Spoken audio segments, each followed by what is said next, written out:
مگر زبان سے کچھ نہ کہہ سکتے تھے۔ اتفاق سے وہ مر گیا۔ عیسائی شان و شوکت سے اس کی تہجیز و تکفین کرنے کو جمع ہو گئے۔ اس وقت انہوں نے سارا اعمال نامہ ان لوگوں کے سامنے کھول کر رکھ دیا۔ انہوں نے ان کو لے جا کر ان کے اندوختہ کے پاس کھڑا کر دیا۔ تلاشی لی گئی تو باقی 7 مٹکے سونے چاندی سے بھرے ہوئے برآمد ہوئے۔ عیسائیوں نے اس کی سزا میں دفن کرنے کے بجائے اس کی ناش کو صلیب پر لٹکا کر سنگسار کیا اور اس کی جگہ دوسرا پادری مقرر ہوا۔ یہ بڑا عابد و زاہد اور تارک الدنیا تھا۔ شب و روز عبادت الہی میں مشغول رہتا۔ سلمان اس سے بہت مانوس ہو گئے اور دلی محبت کرنے لگے اور آخر تک اس کی صحبت سے فیض یاب ہوتے رہے۔ جب اس کی موت کا وقت قریب آیا تو اس سے کہا کہ میں آپ کے پاس عرصے تک نہایت لطف و محبت کے ساتھ رہا، اب آپ کا وقت آخر ہے، اس لیے آئندہ کے لیے مجھ کو کیا ہدایت کی جاتی ہے؟ انہوں نے کہا کہ میرے علم میں کوئی ایسا عیسائی نہیں جو مذہب عیسوی کا سچا پیروکار ہو۔ سچے لوگ مر کھپ گئے اور موجودہ عیسائیوں نے مذہب کو بہت کچھ بدل دیا ہے، بلکہ بہت سے اصول تو سرے سے چھوڑ ہی دیے ہیں۔ ہاں، موصل میں فلاں شخص ہے جو دین حق کا سچا پیروکار ہے، تم جا کر اس سے ملاقات کرنا۔ اس پادری کی موت کے بعد حق کی جستجو میں وہ موصل پہنچے اور تلاش کر کے اس سے ملے اور اپنا واقعہ بیان کیا۔ فلاں پادری نے مجھے ہدایت کی کہ آپ کے ہاں ابھی تک حق کا سرچشمہ ابلتا ہے اور میں آپ سے مل کر اپنی تشنگی فروغ کرنا چاہتا ہوں۔ اس نے ان کو ٹھہرا لیا۔ پہلے پادری کی رائے کے مطابق یہ پادری در حقیقت بڑا متقی اور پاک باز تھا، اس لیے انہوں نے اس کے پاس مستقل قیام کر لیا۔ مگر تھوڑے دنوں کے بعد اس کا بھی وقت آ گیا۔ آئندہ کے متعلق حضرت سلمان رضی اللہ عنہ نے اس سے بھی وصیت کی خواہش کی۔ اس نے نصیبین میں ایک شخص کا پتہ بتایا۔ چنانچہ اس کی موت کے بعد آپ نصیبین پہنچے اور اس پادری سے مل کر دوسرے پادری کی وصیت بتلائی۔ یہ اسقف سے پہلے 2 اسقفوں کی طرح بڑا عابد و زاہد تھا۔ سلمان یہاں مقیم ہو کر اس سے روحانی تسکین حاصل کرنے لگے۔ ابھی کچھ دن اس کی صحبت سے فیض اٹھایا تھا کہ اس کا بھی وقت آخر ہو گیا۔ حضرت سلمان فارسی نے گزشتہ اسقفوں کی طرح اس سے بھی آئندہ کے متعلق مشورہ طلب کیا۔ اس نے اموریہ میں گوہر مقصود کا پتہ دیا۔ اس کی موت کے بعد انہوں نے اموریہ کا سفر کیا اور وہاں سے اسقف سے مل کر پیام سنایا اور اس کے پاس مقیم ہو گئے۔ کچھ بکریاں خرید لیں، اس سے مادی غذا حاصل کرتے تھے اور صبر و شکر کے ساتھ روحانی اسقف سے حاصل کرنے لگے۔ جب اس کا پیمانہ حیات بھی لبریز ہو گیا تو حضرت سلمان رضی اللہ عنہ نے اپنی سرگزشت سنائی۔ کتنے مراتب طے کرتا ہوا آپ کے پاس پہنچا تھا، آپ بھی آخرت کا سفر کرنے کو آمادہ ہیں، اس لیے میرا کوئی سامان کرتے جائیے۔ اس نے کہا بیٹا میں تمہارے لیے کیا سامان کروں؟ آج دنیا میں ایسا شخص کوئی باقی نہیں جس سے ملنے کا میں تمہیں مشورہ دوں۔ البتہ اب اس نبی کے ظہور کا زمانہ قریب ہے جو ریگستان عرب سے اٹھ کر دین ابراہیم علیہ السلام کو زندہ کرے گا اور کھجوروں والی زمین کی طرف ہجرت کرے گا۔ اس کی علامات یہ ہیں کہ وہ ہدیہ قبول کرے گا لیکن صدقے کو اپنے لیے حرام سمجھے گا۔ اس کے دونوں شانوں کے درمیان مہر نبوت ہوگی۔ اگر تم اس سے مل سکو تو ضرور ملنا۔ ناظرین، اس پادری کے مرنے کے بعد کچھ عرصے تک اموریہ میں رہے۔ کچھ دنوں بعد بنو کلب کے تاجر ادھر سے گزرے۔ آپ نے ان سے کہا کہ اگر تم مجھ کو عرب پہنچا دو تو میں اپنی گائیں اور بکریاں تمہیں نظر کر دوں گا۔ وہ لوگ تیار ہو گئے اور زبان حال سے یہ شعر پڑھتے ہوئے ساتھ ہو لیے۔ چلتا ہوں تھوڑی دور ہر ایک راہ رو کے ساتھ، پہچانتا نہیں ابھی رہبر کو میں۔ لیکن ان عربوں نے وادی قرا میں پہنچ کر ان کو دھوکہ دیا اور ایک یہودی کے ہاتھ غلام بنا کر فروخت کر ڈالا۔ کھجور کے درخت نظر آئے تو آز بندی کی شاید یہی وہ منزل مقصود ہے جس کا اسقف نے پتہ دیا تھا۔ تھوڑے دن قیام کیا تو یہ امید بھی منقطع ہو گئی۔ آقا کا چچا زاد بھائی مدینہ سے ملنے آیا۔ اس نے سلمان رضی اللہ عنہ کو اس کے ہاتھ بھیج دیا۔ وہ اپنے ساتھ ان کو مدینہ لے چلا اور سلمان غلامی در غلامی کی رسوائی سہتے ہوئے مدینہ پہنچے۔ در حقیقت اس غلامی پر جو مقصود دو عالم کے آستانے تک پہنچنے کا ذریعہ بن جائے، ہزاروں آزادیاں قربان ہیں۔ جوں جوں محبوب کی منزل قریب آتی جاتی تھی، کشش بڑھتی جاتی تھی اور آثار و علامت بتاتے تھے کہ شاہد مقصود کی جلوہ گاہ یہی ہے۔ اب ان کو پورا یقین ہو گیا اور دیدار جمال کی آرزو میں یہاں دن کاٹنے لگے۔ اس وقت آفتاب رسالت مکہ پر تو فگن ہو چکا تھا لیکن جور و ستم کے بادلوں میں چھپا تھا۔ سلمان رضی اللہ عنہ کو آقا کی خدمت سے اتنا وقت نہ ملتا کہ خود اس کا پتہ لگاتے۔ آخر انتظار کرتے کرتے وہ روز مسعود بھی آ گیا کہ مکہ کا آفتاب عالم تاب مدینہ کے افق پر طلوع ہوا۔ حرمان نصیب سلمان کی شب ہجر تمام ہوئی اور صبح امید کا اجالا پھیلا، یعنی سرکار دو عالم صلی اللہ علیہ وآلہ وسلم ہجرت کر کے مدینہ تشریف لائے۔ سلمان کھجوروں کے درخت پر چڑھے ہوئے کچھ درست کر رہے تھے اور آقا نیچے بیٹھے تھے کہ اس کے چچا زاد بھائی نے آ کر کہا کہ خدا بنی قیلہ کو غارت کرے، سب کے سب قبا میں ایک شخص کے پاس جمع ہے جو مکہ سے آیا ہے۔ یہ لوگ اس کو نبی سمجھتے ہیں۔ سلمان کے کانوں تک اس خبر کا پہنچنا تھا کہ گیارہ ضبط باقی نہ رہا، صبر و شکیب کا دامن چھوٹ گیا، بدن میں سنسناہٹ پیدا ہو گئی اور قریب تھا کہ کھجور کے درخت سے فرش زمین پر آ جائیں۔ اسی مدہوشی کے عالم میں جلد از جلد درخت سے نیچے اترے اور بدحواسی میں بے تحاشا پوچھنے لگے، تم کیا کہتے ہو؟ آقا نے اس سوال پر گھونسا مار کر ڈانٹا کہ تم کو اس سے کیا غرض، تم اپنا کام کرو۔ اس وقت سلمان خاموش ہو گئے، لیکن اب صبر کسے تھا؟ کھانے کی کچھ چیزیں پاس تھیں، ان کو لے کر دربار رسالت میں حاضر ہوئے اور عرض کیا، میں نے سنا ہے کہ آپ خدا کے برگزیدہ بندے ہیں اور کچھ غریب الدیار اور اہل حاجت آپ کے ساتھ ہیں۔ میرے پاس یہ چیزیں صدقے کے لیے رکھی تھیں، آپ لوگوں سے زیادہ ان کے مستحق کون ہو سکتے ہیں؟ اس کو قبول فرمائیے۔ حضور علیہ الصلاۃ والسلام نے دوسرے لوگوں کو کھانے کا حکم دیا مگر خود نوش نہ فرمایا۔ اس طرح سے سلمان رضی اللہ عنہ کو نبوت کی ایک علامت کا مشاہدہ ہو گیا کہ نبی صدقہ قبول نہیں کرتا۔ دوسرے دن پھر ہدیہ لے کر حاضر ہوئے اور عرض کیا کہ کل آپ نے صدقے کی چیزیں نوش نہیں فرمائی تھی، آج یہ ہدیہ قبول فرمائیے۔ آپ نے قبول فرمایا، خود بھی نوش کیا اور دوسروں کو بھی دیا۔ اس طرح سے دوسری نشانی یعنی مہر نبوت کی بھی زیارت کی بچشم پورنم آپ کی طرف سے بوسہ دینے کو جھکے۔ حضرت صلی اللہ علیہ وآلہ وسلم نے فرمایا، سامنے آؤ۔ وہ سامنے آئے اور اپنی ساری سرگزشت سنائی۔ پھر حضرت صلی اللہ علیہ وآلہ وسلم نے یہ دلچسپ داستان اپنے تمام اصحاب کو سنائی۔ حضرت سلمان فارسی رضی اللہ عنہ جب اپنا گوہر مقصود پا چکے تو اس دولت کو اپنے دل کے خزانے میں رکھ کر آقا کے گھر واپس آئے۔ اتنے مرحلوں کے بعد وہ دین سے ہم آغوش ہوئے، غلامی کی مشغولیت کے باعث فرائض مذہبی ادا نہ کر سکتے تھے، اسی وجہ سے غزوہ بدر اور غزوہ احد میں شریک نہ ہو سکے۔ اس لیے حضرت صلی اللہ علیہ وآلہ وسلم نے ان سے فرمایا کہ اپنے آقوں کو معاوضہ دے کر آزادی حاصل کر لو۔ 300 کھجور کے درخت اور 40 اوقیہ سونے پر معاملہ طے ہوا۔ حضور علیہ الصلاۃ والسلام نے عام مسلمانوں سے سفارش فرمائی کہ اپنے بھائی کی مدد کرو۔ سب نے حسب حیثیت کھجور کے درخت دیے۔ اس طریقے سے 300 درخت ان کو مل گئے اور حضور علیہ الصلاۃ والسلام کی مدد سے ان کو بٹھایا اور زمین و غیرہ ہموار کر کے ایک شرط پوری کر دی۔ اب سونے کی ادائیگی باقی رہ گئی، اس کا سامان بھی خدا نے کر دیا۔ حضور علیہ الصلاۃ والسلام کو کسی غزوے میں مرغی کے بیضے کے برابر سونا مل گیا، آپ نے سلمان کو دے دیا۔ یہ وزن میں ٹھیک 40 اوقیہ تھا۔ اس سے گلو خلاصی حاصل کی اور حضور علیہ الصلاۃ والسلام کی خدمت میں رہنے لگے۔ حضور علیہ الصلاۃ والسلام کی وفات کے بعد آپ عرصے تک مدینے میں رہے۔ عہد صدیقی کے آخر یا عہد فاروقی کی ابتدا میں انہوں نے عراق کی اور ان کے اسلامی بھائی ابو دردہ رضی اللہ عنہ نے شام کی سکونت اختیار کر لی۔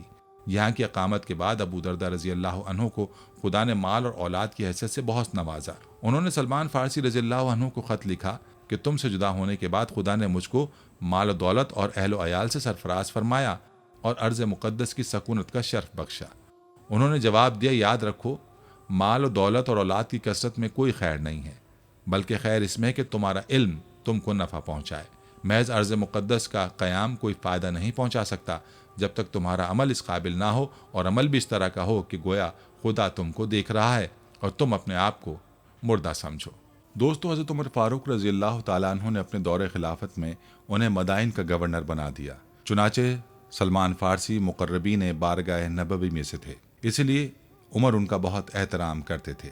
ایک دفعہ یہ عمر کے پاس گئے، اس وقت آپ ایک گدے پر ٹیک لگائے بیٹھے تھے۔ سلمان کو دیکھ کر گدا ان کی طرف بڑھا دیا۔ حضرت عثمان رضی اللہ عنہ کے عہد خلافت میں بڑے بیمار پڑے۔ حضرت سعد بن ابی وقاص رضی اللہ عنہ عیادت کو گئے تو رونے لگے۔ سعد رضی اللہ عنہ نے کہا، ابو عبداللہ، رونے کا کون سا مقام ہے؟ حضور علیہ الصلاۃ والسلام تم سے خوش خوش دنیا سے اٹھے، تم ان سے حوض کوثر پہ ملو گے، بچھڑے ہوئے ساتھیوں سے ملاقات ہوگی۔ کہا، خدا کی قسم میں موت سے نہیں گھبراتا اور نہ دنیا کے حرص باقی ہے۔ رونا یہ کہ رسول اللہ صلی اللہ علیہ وآلہ وسلم نے ہم سے عہد کیا تھا کہ ہمارا دنیاوی ساز و سامان ایک مسافر کے زاد راہ سے زیادہ نہ ہو، حالانکہ میرے گرد اس قدر سانپ یعنی اسباب جمع ہیں۔ سعد رضی اللہ عنہ کہتے ہیں کہ کل سامان جس کو سانپ سے تعبیر کیا گیا، ایک بڑے پیالے، ایک لگن اور ایک تسلے سے زیادہ نہ تھا۔ اس کے بعد سعد رضی اللہ عنہ نے خواہش کی کہ مجھ کو نصیحت کیجیے۔ فرمایا کہ کسی کام کا قصد کرتے وقت، فیصلہ کرتے وقت اور تقسیم کرتے وقت خدا کو یاد رکھا کرو۔ اس بیماری کے دوران میں اور احباب نے بھی نصیحت اور وصیت کی خواہش فرمائی۔